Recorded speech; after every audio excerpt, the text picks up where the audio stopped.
प्रकाश का संकल्प, the resolution of light. गांव उज्ज्वलपुरा अपनी प्राचीन सुंदरता के लिए जाना जाता था। चारों ओर घने जंगल थे और गांव के बीच से एक निर्मल नदी बहती थी। लेकिन पिछले एक दशक में शहर से आए लालच ने गांव की हवा में कार्बन और नदी में प्लास्टिक घोलना शुरू कर दिया था। गांव का सबसे उत्साही युवा अर्णव, जो 25 वर्ष का एक नवोदित वैज्ञानिक था, यह सब देखकर अंदर से बेचैन था। वह हर शाम नदी किनारे बैठकर सोचता था कि हम तरक्की के नाम पर अपने बच्चों के लिए कैसी विरासत छोड़ रहे हैं, एक जहरीला भविष्य का पदचिन्ह। अर्णव ने दृढ़ संकल्प लिया कि वह इस स्थिति को बदलेगा। उसका नारा था, शेपिंग टुमारो टुडे, आज की मेहनत से ही कल की दिशा तय होगी। उसने हर घर में जाकर पुरानी तापदीप्त इनकैंडेसेंट बल्बों की जगह ऊर्जा दक्ष एनर्जी एफिशिएंट एलईडी बल्ब लगाने की पैरवी की।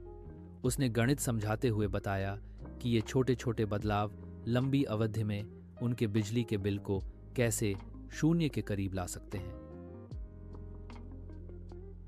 अगला बड़ा कदम था खेतों के लिए।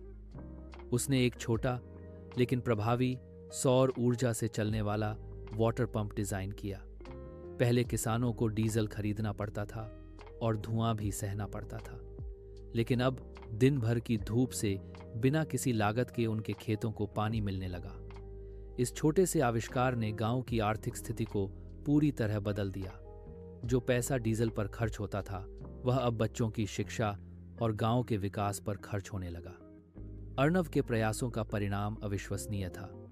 उज्ज्वलपुरा अब न केवल भारत का पहला कार्बन तटस्थ गांव बन गया था, बल्कि यह एक उदाहरण भी था कि कैसे छोटे स्थानीय कदम भी पृथ्वी के बड़े भविष्य को आकार दे सकते हैं। गांव की हवा साफ हो गई, नदी का पानी फिर से पीने लायक दिखने लगा और बच्चों के चेहरों पर एक स्वस्थ चमक थी। अर्णव ने सिद्ध कर दिया कि भविष्य कोई काल्पनिक चीज नहीं है, यह वह बीज है जिसे हम आज अपने कर्मों से बोते हैं। उन्होंने अपने सामूहिक प्रयासों से धरती पर एक ऐसा पदचिह्न छोड़ा था जो आने वाली पीढ़ियों के लिए एक आशीर्वाद था, न कि बोझ। कहानी का नैतिक मॉरल ऑफ द स्टोरी। भविष्य की जिम्मेदारी किसी सरकार या बड़ी कंपनी की नहीं होती, बल्कि हर एक नागरिक की होती है।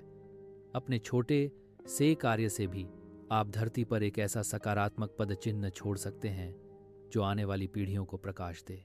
अगर आपको यह कहानी अच्छी लगी और आप ऐसे ही प्रेरणादायक और भविष्य को संवारने वाले विचारों पर और सामग्री कंटेंट देखना चाहते हैं, तो कृपया हमारे चैनल को लाइक, शेयर और सब्सक्राइब जरूर करें। आपका समर्थन हमें कल को आज आकार देने के लिए प्रेरित करता रहेगा। धन्यवाद।